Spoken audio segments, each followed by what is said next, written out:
नमस्कार बच्चों। आज इस वीडियो में हम 5वीं कक्षा हिंदी का एक नया पाठ शुरू करने वाले हैं। पाठ का नाम है नन्हा फनकार। नन्हा अर्थात बहुत छोटा और फनकार मतलब होता है कलाकार। कोई व्यक्ति जो किसी काम को करने में माहिर हो, फन हो उसमें उस काम को करने का, उसे फनकार कहा जाता है। तो पाठ में एक नन्हे फनकार, एक छोटे से बच्चे की बात हुई है जिसमें किसी काम को करने की निपुणता है। वो क्या काम है, किससे उसने सीखा, ये तो हम आपकी कहानी पढ़ेंगे तभी समझेंगे। पाठ में आप देखेंगे उर्दू भाषा के कुछ शब्द इस्तेमाल हुए हैं। तो सबसे पहले जो कुछ कठिन शब्द हैं, आपके कुछ नए शब्द हैं, उनके अर्थ देखेंगे। उसके बाद पाठ को पढ़ेंगे, समझेंगे। प्रश्न उत्तर हम अलग से वीडियो में कवर करेंगे। तो चलिए शुरू करते हैं। पहला शब्द है फनकार अर्थात कलाकार। ये मैं बता चुकी हूँ आपको।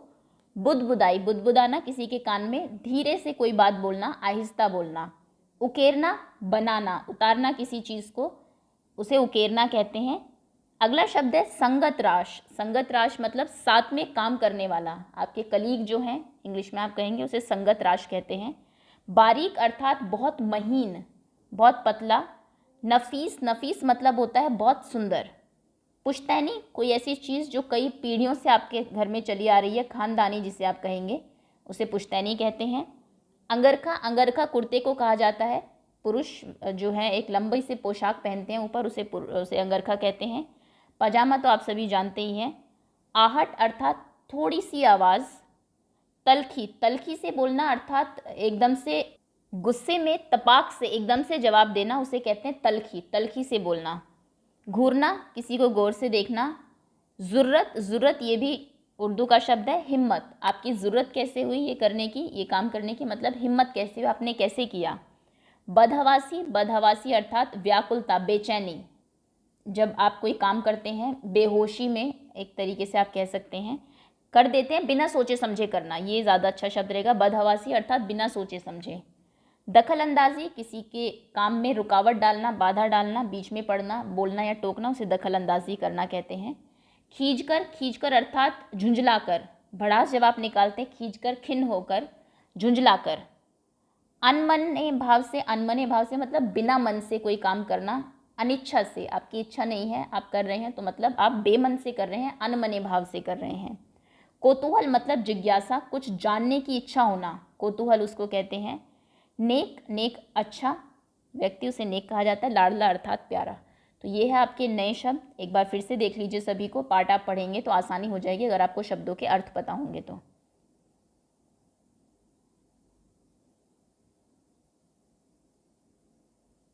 चलिए अब हम पाठ को पढ़ना और समझना शुरू करते हैं। कक्षा 5 हिंदी पाठ 4 नन्हा फनकार।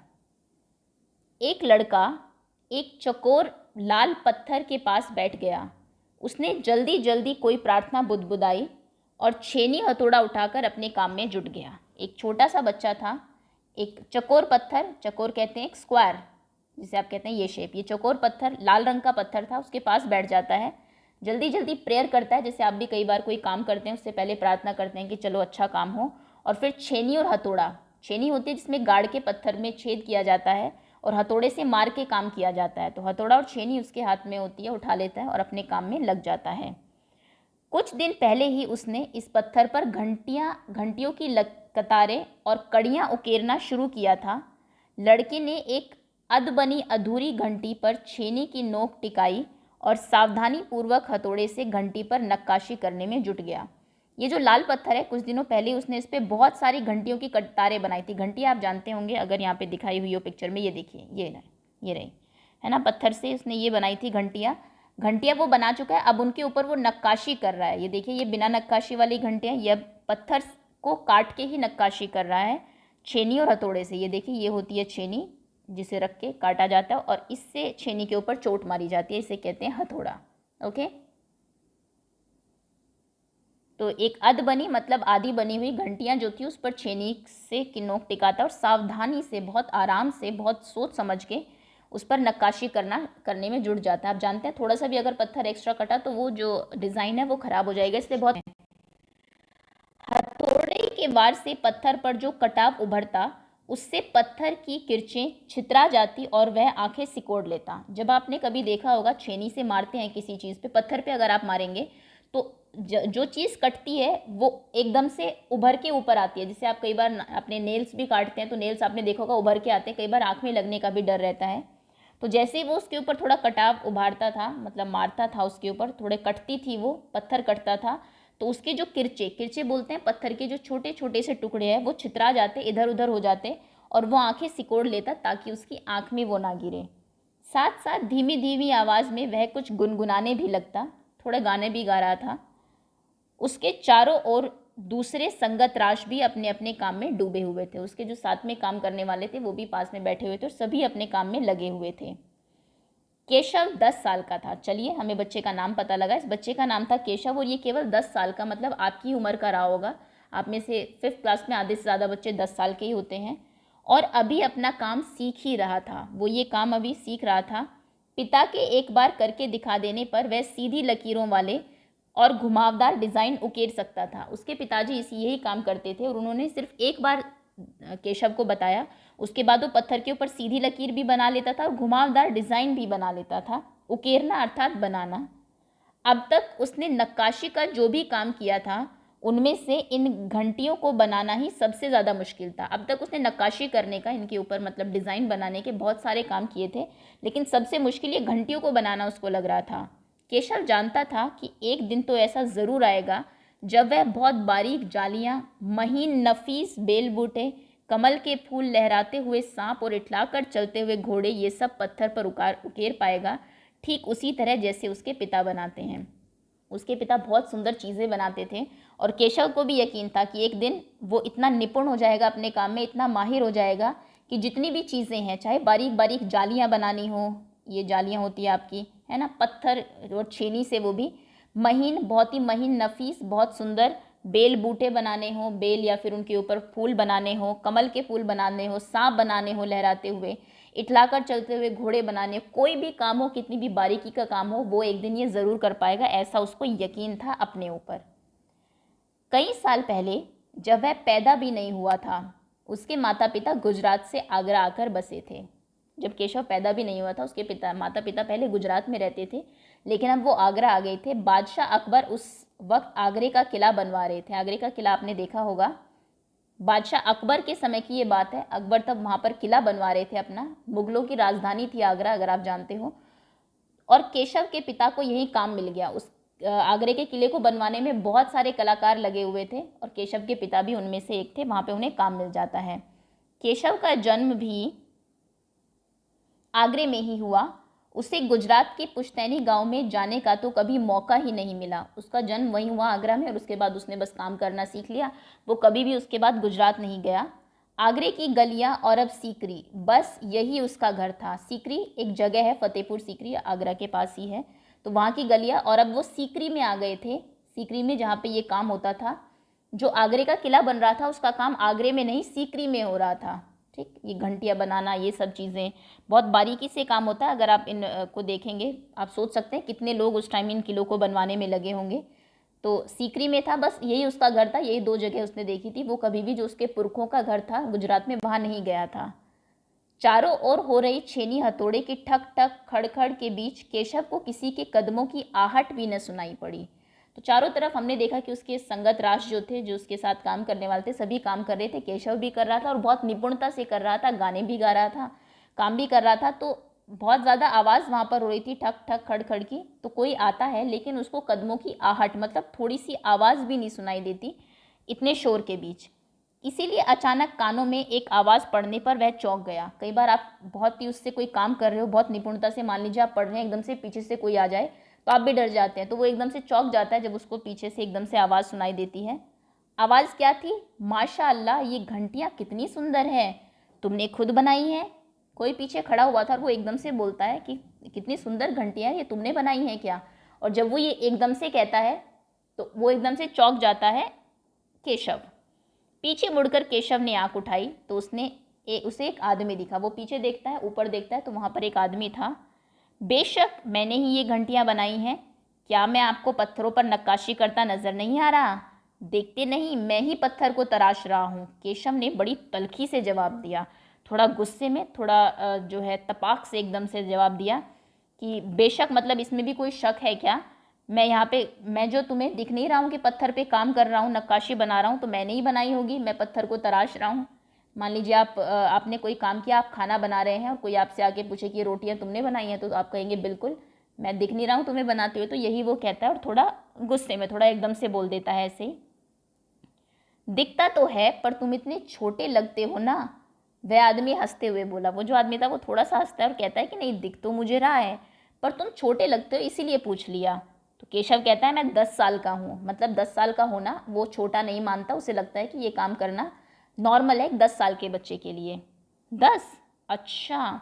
वह आदमी पास पड़े पत्थर पर बैठते हुए बोला। वो आदमी पास ही में एक पत्थर पड़ा हुआ था, उस पर बैठ जाता है बात करने के लिए। वो कहता है, अच्छा तुम 10 साल के हो, तब तो काफ़ी बड़े हो। मैंने भी 13 साल की उम्र में एक लड़ाई में हिस्सा लिया था। ये आप जानते होंगे। 13 साल की उम्र में अकबर ने, उनके पिताजी जो थे वो एक लड़ाई में मारे गए थे, हुमायूं। उसके बाद अकबर ने 13 साल की उम्र में एक लड़ाई लड़ी थी जिसको जीतकर वो राजा बने थे। तो वो कहते हैं कि 10 तो बहुत है उम्र, क्योंकि मैंने भी 13 साल की लड़ाई में 13 साल की उम्र में एक लड़ाई लड़ी थी। अब केशव उस आदमी को अच्छी तरह देख पा रहा था, क्योंकि पहले तो वो खड़ा था, उसको ऊपर दिखाई नहीं दे रहा, वो बैठ गया तो सामने सामने दिख रहा था। उसकी उम्र रही होगी 30 के ऊपर। कद मंझोला, मंझोला मतलब मंझला, ना बहुत बड़ा ना बहुत छोटा था। वह सफ़ेद अंगरखा और पजामा पहने हुए था। उसने सफ़ेद कुर्ता और नीचे पजामा पहना हुआ था। उसके लंबे बाल गहरे लाल रंग की पगड़ी में अच्छी तरह से ढके हुए थे। बालों के ऊपर पगड़ी थी, पूरे बाल ढके हुए थे। ये बता रहा है कि कैसा वो दिख रहा था। नॉर्मल हाइट थी, ओके, 30 के ऊपर की उम्र होगी लगभग। और क्या उसने पहना था? सफ़ेद, ये देखिए अगर आपको, हाँ जी, ये देखिए सफ़ेद अंगरखा, ये ऊपर, और नीचे पजामा, ऊपर पगड़ी पहनी थी लाल रंग की जिसमें कि सारे बाल ढके हुए थे। ये रहा केशव, जो कि घंटियाँ बना रहा था। लगता है कोई बहुत बड़ा आदमी है, केशव ने उस आदमी के गले में पड़ी बड़े बड़े मोतियों की माला और उंगली में अंगूठियों को देखते हुए सोचा। अब केशव सोचता है, उसके गले में मोतियों की माला पड़ी हुई थी, हाथ में बहुत सारी अंगूठी। तो केशव कहता है बहुत बड़ा आदमी है, बड़ा अर्थात अमीर आदमी है। तीखी नाक, बड़ी बड़ी आंखें, होठों पर ढकते हुए नीचे की तरफ आती घनी मूछें। अब और उसने गौर से देखा तो देखिए क्या क्या दिखता है। नाक एकदम पतली है, तीखी है, बड़ी बड़ी आंखें हैं, और होठों के ऊपर मतलब जो मूछ है उसके बाल आए हुए हैं नीचे तक।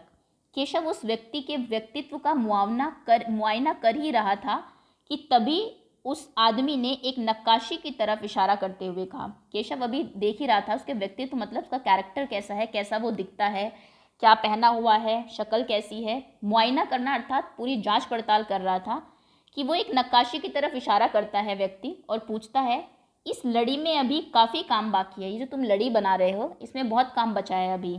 इससे पहले कि केशव कोई जवाब देता, उसने किसी के तेजी से दौड़कर अंदर आने की आवाज़ सुनी। केशव जवाब दे ही रहा था कि इसमें काम कितना बचा हुआ है, कि वो देखता है तभी कोई दौड़ता हुआ अंदर आता है। यह कोई और नहीं, महल का पहरेदार था। जो महल था आगरा में, उसका पहरेदार था ये। वो कहता है, हुजूर माफ़ करें, मुझे आपके आने का पता ही नहीं चला। वो माफ़ी मांगता है, जो आदमी बैठा हुआ है उससे, कहते हैं कि मैंने देखा नहीं आपको आते हो, मुझे पता नहीं चला आप आ गए। हाँफते हुए उसने कहा, क्योंकि दौड़ता हुआ आ रहा था, सांस फूल गई होगी तो वो हाँफ रहा था। फिर वह मुड़कर भौचक से खड़े केशव को घूरते हुए बोला। भौचक मतलब कि एकदम से हैरान हुआ जो केशव खड़ा हुआ था वहाँ पर। जैसे वो देखता है कि महल का पहरेदार आया है तो वहाँ पर केशव खड़ा हो जाता, थोड़ा सा भौचक्का होता है, मतलब कि हैरान होता है। माफ़ करिएगा, ये जो पहरेदार है वो हैरान हो जाता है केशव को देख के और उसे घूरता है उसकी तरफ, आंखें निकाल के कहता है, बेवकूफ़ खड़ा हो। क्योंकि आपने देखा केशव बैठा हुआ था, और ये पहले अगर आपने कोई मूवी देखी हो, ये रीत थी कि जब भी राजा आते थे सब लोग खड़े हो जाते थे, झुक के प्रणाम करते थे। जैसे आपकी क्लास में भी टीचर आती है आप खड़े हो जाते हैं ना, वैसे ही बादशाह के साथ था। तो वो कहता है केशव को कि बेवकूफ़ खड़ा हो, हुजूर आला के सामने बैठने की ज़रूरत कैसे की तूने, झुककर सलाम कर इन्हें। हुजूर आला मतलब जो बादशाह है वहाँ के, उनके सामने तेरी हिम्मत कैसे हुई कि तू बैठा हुआ है, इन्हें झुककर सलाम कर। केशव का माथा ठनका। माथा ठनका आपका एक मुहावरा है जिसका अर्थ होता है कुछ गलत होने का। जब आपको ये रहता है, अंदेशा रहता है, आशंका होती है किसी चीज़ के होने की, तो वो एकदम से समझ जाता है कि ओहो, ये तो होता है ना, कई बार आपने किसी को कुछ कह दिया, बाद में पता लगा कि ये तो कोई बहुत इंपॉर्टेंट आदमी था, तो उसको एकदम से डर लगता है कि अरे ये मैंने क्या किया। उसे कुछ कुछ समझ में आ रहा था, उसे समझ में आने लगा कि उसने जो है राजा के सामने ऐसी बात की। बदहवासी में मतलब एकदम से बिना सोचे समझे जैसे वो हुआ, उसके हाथ से बदहवासी में छेनी हाथ से छूटकर नीचे गिरी और वह जल्दी से उठकर खड़ा हो गया। एकदम से बेहोशी सी हो गई कि अब मैं क्या करूं, छेनी हाथ से छूट गई जल्दबाजी में और वो एकदम से खड़ा हो गया कि बादशाह अकबर खुद आए हैं। और इस तरीके से जो केशव है उसने उनसे बात की। अरे कहीं ये बादशाह अकबर तो नहीं, यह ख्याल आते ही उसने झुककर सलाम किया और खरगोश की सी कातर नज़रों से अकबर को देखने लगा। अब वो डर गया, उसने कहा कि अरे ये तो बादशाह अकबर है, शायद वो झुककर सलाम करता है उन्हें। और खरगोश जैसी नज़र होती है, साइड से खरगोश देखता है तो उसकी जैसी नज़रें चुराना, कातर नज़रें मतलब चुराती हुई नज़रें। जब आप किसी को देखते भी नहीं हैं, थोड़ा नीचे झुक के देखते हैं, नज़रें नीची रखते हैं, तो ऐसे वो अकबर को देखने लगता है। अकबर को पहरेदार की यह दखलंदाजी भली नहीं लगी। अकबर को लगा कि अच्छी खासी हम दोनों बातें कर रहे थे। होता है ना कई बार जो बहुत बड़े लोग होते हैं उनसे लोग नॉर्मल बातें नहीं करते, जी हुजूरी करते हैं। लेकिन जब नॉर्मल बात होती है, जब किसी को पता नहीं कि ये बादशाह है, तब जो बात करता है आदमी, उनको नॉर्मल आदमी समझ के, आम आदमी समझ के, तब उन्हें अच्छा लगता है। और बादशाह अकबर तो कई बार साधारण कपड़े पहन के अपनी जनता के बीच चले भी जाते थे, देखने समझने कि आम आदमी कैसे जो है अपनी ज़िंदगी गुजारता है। तो उनको अच्छा नहीं लगा कि ये दखल अंदाजी के बीच में हमें जो है, हमारे अच्छी खासी बात हो रही थी, बीच में हमें टोका पहरेदार ने। उन्होंने खींच कर पहरेदार को वहाँ से जाने का इशारा करते हुए कहा। वो थोड़ा सा झुंझला गए और थोड़ी भड़ास में, झुंझलाहट में उन्होंने कहा, ठीक है सिपाही, कुछ देर के लिए हमें अकेला छोड़ दो। ठीक है तुम जाओ, अब हमें अकेला रहने दो। पहरेदार तो चला गया, मगर केशव असमंजस में था कि उसे क्या करना चाहिए। उसके जैसे अकबर ने कहा तो पहरेदार वहाँ से चला जाता है, लेकिन केशव अब दुविधा में था। असमंजस मतलब ऐसी स्थिति जिसमें आपको कुछ समझ में नहीं आ रहा हो कि वो क्या करे, उसे कुछ समझ में नहीं आ रहा था। वापस अपना नक्काशी का काम शुरू करे या बादशाह अकबर के हुक्म के इंतज़ार में खड़ा रहे। अपना काम शुरू कर दे बैठ के, या फिर वहाँ पे खड़ा रहे कि कब अकबर जो है हुक्म देंगे काम करने का, तभी शुरू करे। दिल तो उसका अभी भी धक धक कर रहा था, थोड़ा डर लग रहा था कि पता नहीं क्या कहेंगे। हाँ, पर अब वह डरा हुआ नहीं था, क्योंकि अकबर प्यार से उसे देखते हुए मुस्कुरा रहे थे। अकबर जो है वो बहुत प्यार से उसको देख रहे थे, मुस्कुरा रहे थे, तो अब उसको इतना डर नहीं लग रहा था, लेकिन दिल में अभी भी धक धक हो रही थी कि अब वो क्या करे। तुम्हारा नाम क्या है? अकबर ने नरम आवाज़ में पूछा। उसका वो नाम पूछते हैं केशव। उसने नपातुला जवाब दिया। नपातुला मतलब उतना ही, बहुत ज़्यादा वो नहीं बोला जैसे पहले बहुत बोल रहा था। केशव, क्या तुम मुझे नक्काशी करना सिखाओगे? अकबर पूछते हैं उससे, क्या मुझे भी ये काम सिखाओगे तुम? उलझन में पड़े केशव ने तुरंत सिर हिला दिया कि हाँ हाँ सिखाऊंगा। तब तो तुम्हें मेरे लिए हथौड़े और छेनी का भी इंतज़ाम करना होगा। अकबर कहते हैं फिर तो मेरे को भी एक हथौड़ी और छेना चाहिए होगा, छेनी और हथौड़ा चाहिए होगा। केशव फुर्ती से अपने पिता के पास भाग गया और उनका छेनी हथौड़ा उठाकर उल्टे पांव लौट आया। उल्टे पांव लौटाना मुहावरे का अर्थ है कि आप कहीं पर गए, बिना वहाँ पर रुके साथ के साथ वापस आ जाना, उसे कहते हैं उल्टे पांव लौटना। बिना रुके उसी स्थान पर वापस आ जाना। तो वो दौड़ के जाता है उसके पिताजी के पास और उनका हथौड़ी और छेनी और हथौड़ा जो है वो लेके तभी के तभी वापस आ जाता है।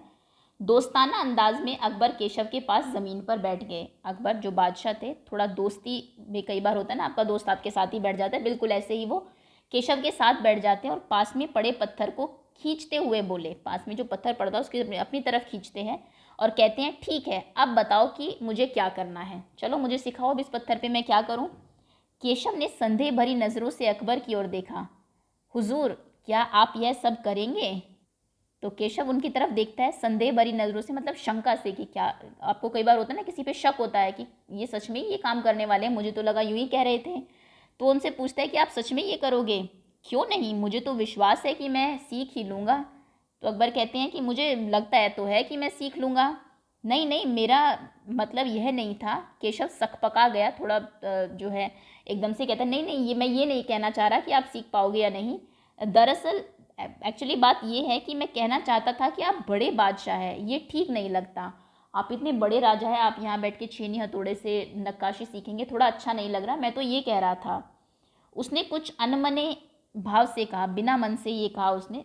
चाहता तो था वो वहाँ बैठे, लेकिन इतना बड़ा बादशाह उसके साथ बैठा हुआ, ये काम करता हुआ अच्छा नहीं लगता। इसीलिए उसने कहा कि आप सच में करना चाहते हैं क्या, इसलिए पूछा। अकबर हंसकर बोले, अच्छा, लेकिन पिछले हफ्ते तो मैंने मिट्टी से भरी डलिया ढोने में किसी की मदद की थी। क्या यह काम उससे भी ज़्यादा मुश्किल है? अब अकबर हंस के कहते हैं, जैसा मैंने कहा कि अकबर कई बार ऐसा करते थे, घूमने यूं ही निकल जाते थे, कई बार साधारण वेश में भी निकल जाते थे ताकि लोग उन्हें पहचाने ना, उनको अच्छा लगता था। तो वो कहते हैं कि पिछले ही हफ्ते कोई मिट्टी की डलिया, एक उसमें मिट्टी भर के ले जा रहा था बर्तन में, मैंने उसकी मदद की थी मिट्टी ढोने में। तो उससे भी ज़्यादा मुश्किल है क्या घंटियाँ बनाना? केशव अभी भी असमंजस की स्थिति में था, केशव को अभी भी समझ नहीं आ रहा था, दुविधा में ही था वो भी। वह अकबर के पास बैठ गया और उन्हें छेनी पकड़ने का सही तरीका सिखाने लगा। केशव ने बताया कि छेनी ऐसे पकड़नी है, क्योंकि अकबर को तो कुछ भी नहीं आता, उन्होंने पहले कभी नक्काशी की नहीं होगी, बिल्कुल शुरू से बताना पड़ेगा। फिर जैसे कि केशव के पिता ने उसे सिखाया था, उसने कोयले के टुकड़े से पत्थर पर लकीरें खींचकर एक आसान सा नमूना बनाया। पहले क्या करते हैं, पत्थर के ऊपर किसी चीज़ से एक बार कोयले से, ताकि वो डिज़ाइन आपको पता लग जाए, वो बना लेते हैं, फिर उसी पर छेनी रख के अकॉर्डिंगली उसके काटते हैं। तो एक आसान सा पहले उसने डिज़ाइन बनाया और गंभीरता से कहा, बहुत ही सीरियस होके कहता है, देखिए सिर्फ इन्हीं लकीरों को बहुत ध्यान से तराशना है। ये जो लकीरें बनाई हैं मैंने, मान लीजिए किसी फूल का डिज़ाइन बनाया, चलिए कमल का ही फूल ले लेते हैं, पहले ऐसे बना दिया और फिर इसके ऊपर ही आप छेनी रख के, जहाँ पर आपने, एक सेकेंड, यहाँ पे छेनी रख के आप क्या करेंगे, उसको तराशेंगे, उस पत्थर को काटेंगे। अकबर ने पत्थर पर छेनी रखी और ज़ोर से हथौड़े से वार किया, जिससे कटाव ज़्यादा गहरा हो गया। तो अकबर रखता है छेनी को, ज़ोर से हथौड़ा मारते हैं तो जो कटाव है वो थोड़ा गहरा हो जाता है। इसमें बड़े ध्यान से रखना पड़ता है, जैसा मैंने बताया, बहुत हल्के हाथों से करना है, कितना बड़ा कट लगाना है उसी के अकॉर्डिंग आप उतने ही ज़ोर से मारेंगे। अरे अरे नहीं नहीं, केशव ने तुरंत गलती पकड़ी। तो उसने ये नहीं सोचा कि राजा है ये, चलो कोई बात नहीं, पहली बार कर रहे हैं, नहीं नहीं, एकदम से उसने टोक दिया वहीं पर ही, एकदम से गलती पकड़ ली कि नहीं नहीं, हथौड़े को आहिस्ता से मारना है, थोड़े धीरे से मारो, ऐसे।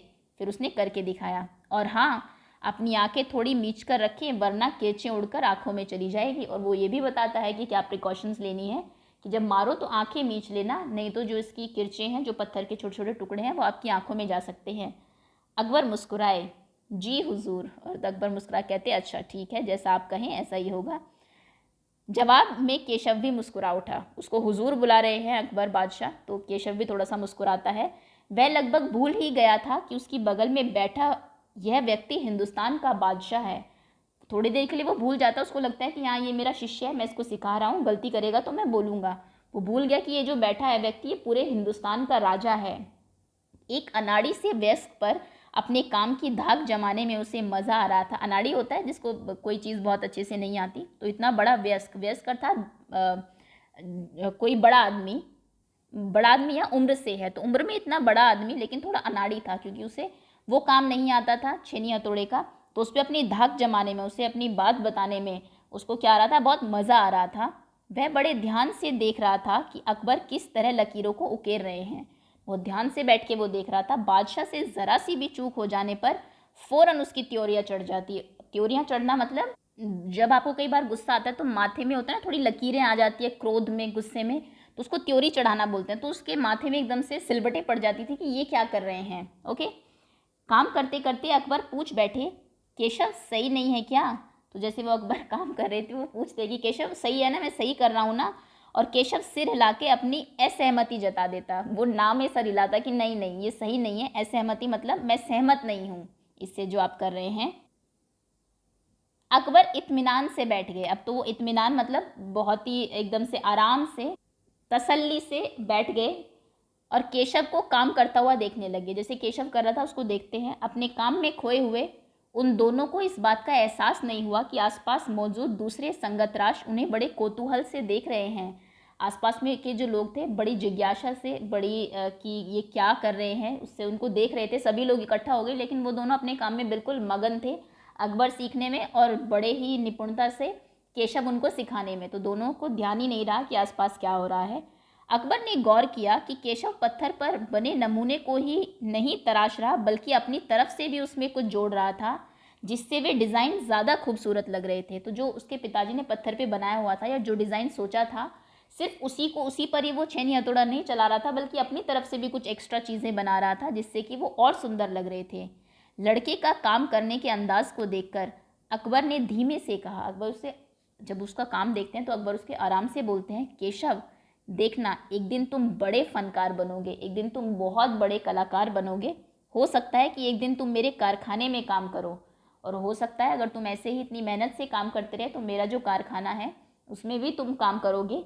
कारखाना? कैसा कारखाना? बस एक बार ये महल तैयार हो जाए और लोग आगरा से यहाँ रहने लगे, तब मैं कारखाने बनवाऊंगा। तो वो कहते हैं कि जब ये तैयार हो जाएगा और लोग यहाँ आकर रहने लगेंगे तो मैं कारखाना बनाऊंगा। इन कारखानों में मेरी सल्तनत के सबसे बढ़िया फनकार और शिल्पकार काम करेंगे।